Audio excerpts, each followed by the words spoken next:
Hello दोस्तों, good morning to all of you. मैं मोहित चौधरी एक बार फिर से आप सभी का स्वागत करता हूं आपके अपने चैनल स्टडी विद मोहित पर। दोस्तों, आज का जो सेशन मैं आप सबके लिए लेके आया हूं बोर्ड स्टूडेंट्स के लिए, क्लास 12 के, बहुत ही इंटरेस्टेड सेशन ये आप सभी के लिए होने वाला है। और इसमें मैं आपको जो आज जानकारी दूंगा, जो आपके बोर्ड एग्जाम के लिए 5 टिप्स मैं आपको बताऊंगा। 5 टिप्स के बारे में बताऊंगा। जैसे हमारा शरीर पंच तत्वों से बना हुआ होता है, तो हमारे बोर्ड एग्जाम की जो परसेंटेज है वो भी 5 तत्वों से या 5 रूल से बनी हुई होती है। और वही 5 टिप्स मैं आज आपको बताने वाला हूं। सभी के लिए बहुत अच्छी टिप्स होने वाली हैं। अगर मैं कहूं कि इन 5 तत्वों को अगर आप फॉलो करते हैं, इन 5 रूल को अगर आप फॉलो करते हैं, तो आप 90 अबव 95% मार्क्स गेन कर सकते हैं।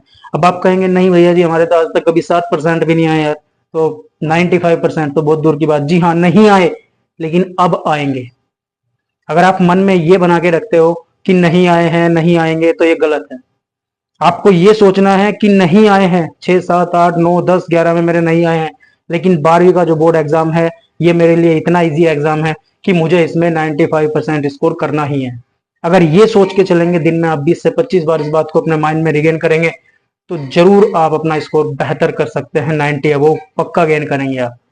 ठीक है दोस्तों, तो स्टार्ट करते हैं वीडियो को। एक बार फिर से आप सभी का स्वागत करता हूं और आप वीडियो में बने रहिएगा, लास्ट तक वॉच करिएगा। मैं गारंटी देता हूं कि आपको जरूर इससे फायदा होगा। दोस्तों, फिर वहीं से शुरुआत करता हूं मैं। जैसे मैंने कहा कि 6 7 8 9 10 में मेरे एग्जाम में सब 60% भी नहीं आए, 70% भी नहीं आए, लेकिन उस बात को आपको दिमाग में नहीं रखना है। नए सिरे से शुरुआत करनी है, नई शुरुआत करनी है, और अपने माइंड में सिर्फ एक गोल को रखना है, 95%। ठीक है। आपकी सोसाइटी, आपका समाज, आपके परिवार वाले, आपके पड़ोसी प्रेशर बनाते हैं, सब पे बनता है, लेकिन उस प्रेशर को रिमूव कर देना है, हवा में उड़ा देना है। बिल्कुल भी उस प्रेशर को अपने ऊपर नहीं रखना है दोस्तों। ठीक है। तो इसी के साथ में पहला रूल जो आपको बताना चाहूंगा, पहला रूल है आपका, नो योर सिलेबस और व्हाट इज योर रिसोर्सेज। सबसे पहले और सबसे पहली शुरुआत है कि आपको अपना सिलेबस पता होना चाहिए और आपके रिसोर्सेज पता होना चाहिए कि आपको क्या पढ़ना है और कहां से पढ़ना है। क्योंकि फिजिक्स की बुक, अगर दोनों बुक आपकी देखी जाए, मैं एग्जांपल लेके चलूं फिजिक्स का, तो फिजिक्स की दोनों बुक लगभग इतनी मोटी हैं। तो इतनी मोटी बुक आपको नहीं पढ़नी है। आपको अपने सिलेबस से बाउंड रहना है। क्या सिलेबस आपके सिलेबस में है, क्या टॉपिक आपके सिलेबस में है और क्या नहीं है। अगर आप सारा पढ़ने के चक्कर में पढ़ोगे तो आईआईटी जेई क्लियर नहीं करना है आपको। 12th में अभी आपके बोर्ड्स है, बोर्ड्स में आपको 95% गेन करना है। तो उसके लिए आपको जो बोर्ड का CBSE, UP board, UK board, MP board, जो भी बोर्ड्स के सिलेबस हैं, उनसे आपको बाउंड होना जरूरी है। आपको अपने सिलेबस को अच्छे तरीके से जानना जरूरी है। ठीक है। और रिसोर्सेज, मैं ये नहीं कहूंगा कि आप प्रदीप की बुक भी ले लो, आप मित्तल की बुक भी ले लो, ये भी ले लो, एनसीईआरटी भी ले लो। सिर्फ एक रिसोर्स को फॉलो करिए। जगह जगह आप अगर मुंह मारेंगे, जगह जगह ये भी पढ़ लूं वो भी पढ़ लूं, तो नहीं पढ़ पाएंगे। सिर्फ एक रिसोर्स को फॉलो करिए, एक बुक को फॉलो करिए। अगर आपने ट्यूशन लगाया है तो ट्यूशन के नोट्स को फॉलो करिए, लेकिन उसे पूरा करिए। अगर आप प्रदीप भी पढ़ रहे हैं, मित्तल भी पढ़ रहे हैं, एनसीईआरटी भी पढ़ रहे हैं, तो मैं पक्का कहता हूं कि आप कोई बुक कंप्लीट नहीं कर पाएंगे। और जब कंप्लीट नहीं कर पाएंगे तो आप स्कोर गेन नहीं कर पाएंगे दोस्तों। ठीक है। तो मेन पॉइंट और सबसे पहला पॉइंट, सबसे बेसिक पॉइंट यही है कि आप एक रिसोर्स को फॉलो करिए, एक बुक को फॉलो करिए, या अपने एक ट्यूशन के नोट्स को फॉलो करिए। मटेरियल सभी में एक ही है दोस्तों। जो कुमार मित्तल में है, जो एनसीईआरटी में है, जो प्रदीप में है, सब में मटेरियल वही है। सिर्फ आपको उसी मटेरियल को समझना है और उसी को बार बार रिपीट करना है, ना कि अलग अलग रिसोर्सेज से, सिर्फ एक रिसोर्स से। प्रीवियस ईयर लगाइए आप, उसके बाद मैं ये नहीं कहूंगा कि प्रीवियस ईयर मत लगाइए, लेकिन पहले किसी एक रिसोर्स से अपना सिलेबस कंप्लीट करिए और उसके बाद आप प्रीवियस ईयर को लगाइए। अलग अलग रिसोर्सेज पे जाएंगे तो आपको दिक्कत होगी, ना ही आप स्कोर कर पाएंगे, ना ही सिलेबस कंप्लीट कर पाएंगे। ठीक है। तो सबसे पहला पॉइंट मेरा यहाँ पे पूरा होता है कि आपको अपना सिलेबस पता होना चाहिए और रिसोर्सेज भी पता होना चाहिए कि रिसोर्सेज क्या हैं और कहां से मैं कैसे कैसे पढ़ सकता हूं। सिर्फ एक रिसोर्स को फॉलो करिए, जगह जगह मत जाइए, जगह जगह मत भटकिए, क्योंकि जो भटका वो लटका। तो भटकना नहीं है और लटकना नहीं है, आगे बढ़ना है। तो ना भटको ना लटको, सिर्फ एक रिसोर्स पे लगे रहो, उसी पे बने रहो। दूसरा जो आपका पॉइंट है वो है आपका कंट्रोल योर इन्वायरमेंट। आपको जो अपना इन्वायरमेंट है ना, ये इन्वायरमेंट नहीं कि बारिश धूप को कंट्रोल करना है, ये तो उसके हाथ में है। आपको सिर्फ अपना इन्वायरमेंट कंट्रोल करना है।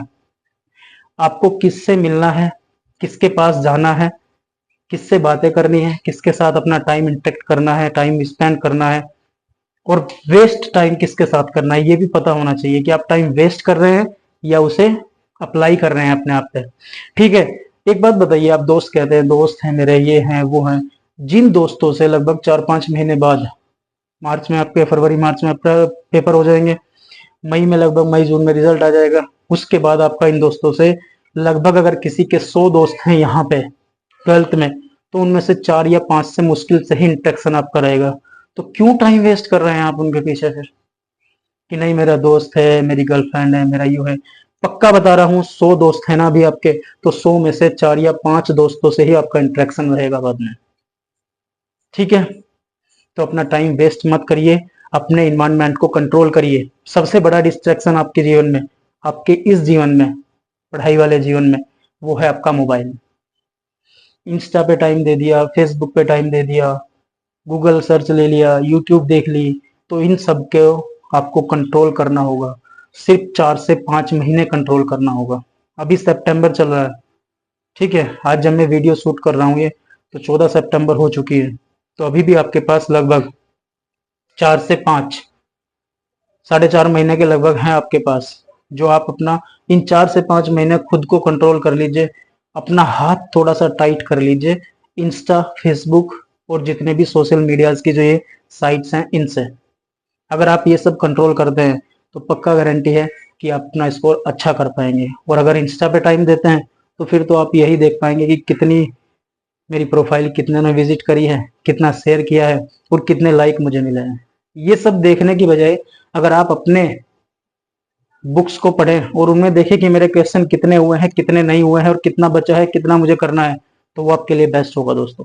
ठीक है, तो मैं यही कहूंगा कि अगले 4-5 महीने अपना हाथ थोड़ा टाइट रखिए, अपने जो अपना इन्वायरमेंट है उसे कंट्रोल करिए, किससे मिलना है, किससे टाइम नहीं देना है, कौन मेरे लिए डिस्ट्रैक्शन है। समाज भी आपके लिए एक डिस्ट्रैक्शन है, सोसाइटी भी आपके लिए एक डिस्ट्रैक्शन है, क्योंकि सोसाइटी वाले कहते हैं फलाने के लड़के के इतने मार्क्स आ गए, तुम क्या करोगे। तो सबसे बड़ी बात है ये, क्योंकि वो आपके एक्स्ट्रा प्रेशर क्रिएट करते हैं। खैर, इसकी बात मैं अगले रूल में करने वाला हूं, जो टिप्स नंबर है 3। टिप्स नंबर 3 है आपका रिवीजन। देखिए, बोर्ड एग्जाम में ये बाउंड नहीं है, ठीक है। Board exam is not about the completing the syllabus, board exam is about the revision. Revision कितना करते हैं, आपका जो कंप्लीट हो चुका है उसे कितनी बार आप रिवाइज करते हैं। मिनिमम आपको 3 बार सिलेबस रिवाइज करना चाहिए, जो आपका सिलेबस कंप्लीट हो चुका है। और बच्चों का तो एक ही बार मुश्किल से होता है, क्योंकि वो करते ही नहीं है। वो तो एक ही बार जब जनवरी, दिसंबर जनवरी में पहुंचेंगे तभी ये उठा लो, वो कर लो, ये कर लो, वो कर लो, तो उस टाइम तो एक ही बार पूरा नहीं होता, तो रिवीजन क्या कर पाएंगे।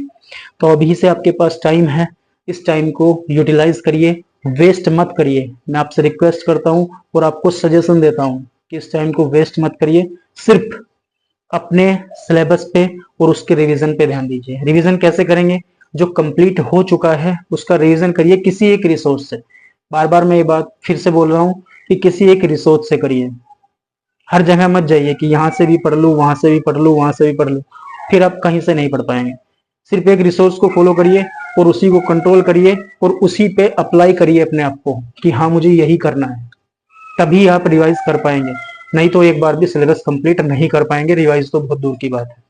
ठीक है, और मिनिमम 3 बार रिवाइज करिए और आगे जितना आप कर सकते हैं वो आपकी कैपेबिलिटी है।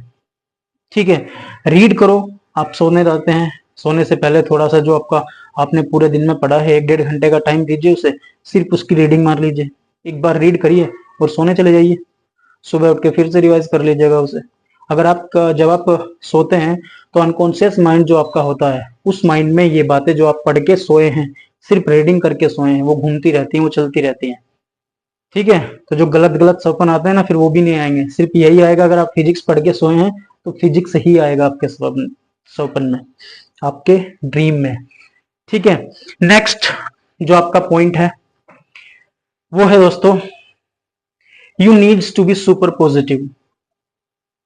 वो कहते हैं ना कि नेगेटिव थॉट दिमाग में आ रहे हैं, पता नहीं क्या होगा, इसने वो कहा है, उसने ये कहा है, किसी की नहीं सुननी है।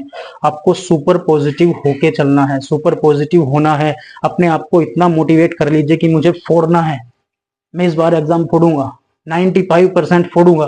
फालतू चीजों पे ध्यान मत दीजिए, क्योंकि समाज कहता है, समाज आप पे एक एक्स्ट्रा प्रेशर नहीं, मोर एक्स्ट्रा प्रेशर क्रिएट करता है। समाज आपको कहता है कि इतना प्रेशर आपके क्रिएट कर देगा वो, कि आप प्रेशर कुकर बन जाओगे। प्रेशर कुकर नहीं बनना है, क्योंकि प्रेशर कुकर में जब प्रेशर ज्यादा बन जाता है तो वो फट जाता है। तो आपको प्रेशर कुकर नहीं बनना है, सिर्फ और सिर्फ उस प्रेशर को रिमूव करना है।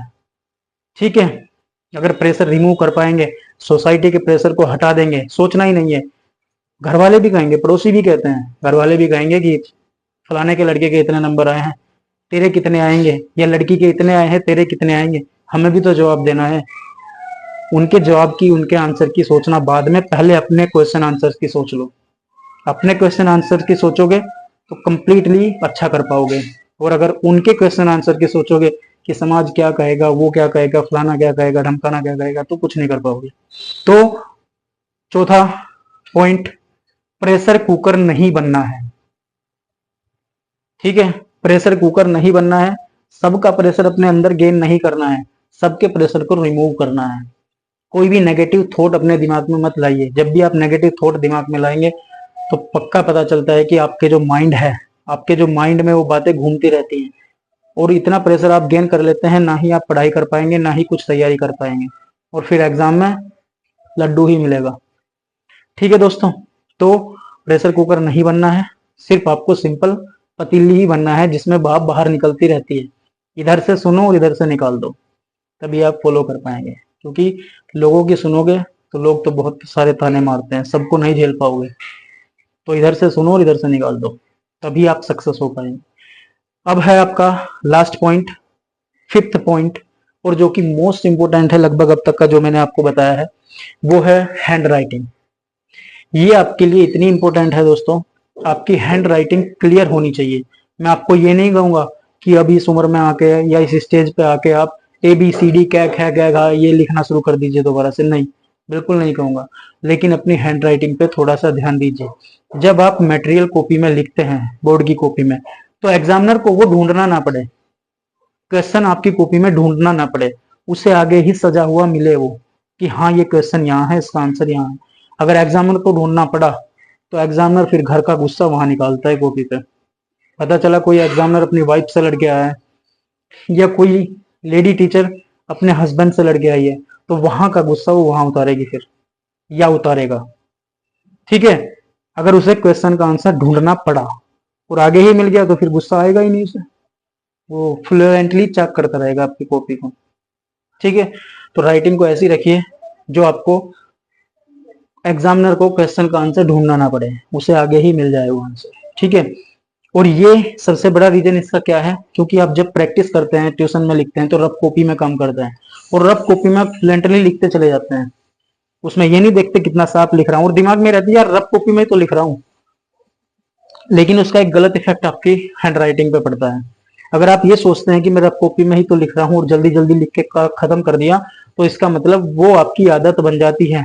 आपके जो हैंड है, आपके जो ये थंब है और ये साइड फिंगर है, ये उसके हैबिचुअल हो जाते हैं उसी तरीके से, वो फिर उसी फ्लो में चलते हैं। अगर आप उन्हें कंट्रोल भी करना चाहोगे तब भी वो उसी फ्लो में चलेंगे। तो पहले से ही अगर रफ कॉपी में भी आप काम कर रहे हैं तो उसे भी थोड़ा साफ साफ लिखिए, क्लियर लिखिए, हैबिट मत डालिए। क्योंकि हैबिट किसी भी चीज की हो, आदत किसी भी चीज की हो, छूटती जल्दी नहीं है। ठीक है, आपको पता होगा, चाहे नशा हो, गंदी आदत हो, वो छूटती जल्दी नहीं है। अच्छी आदत जल्दी पकड़ते नहीं है, और फिर वो जल्दी छूटती भी नहीं है, अच्छी आदत भी। तो अच्छी आदत को पकड़ना सीखिए और साफ साफ लिखना सीखिए।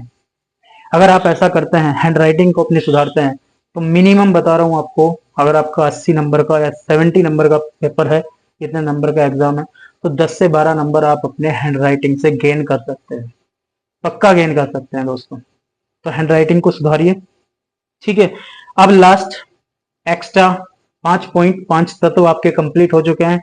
लास्ट जो टिप मैं अपनी तरफ से आपको एक्स्ट्रा देना चाहूंगा और वो है प्रीवियस ईयर पेपर।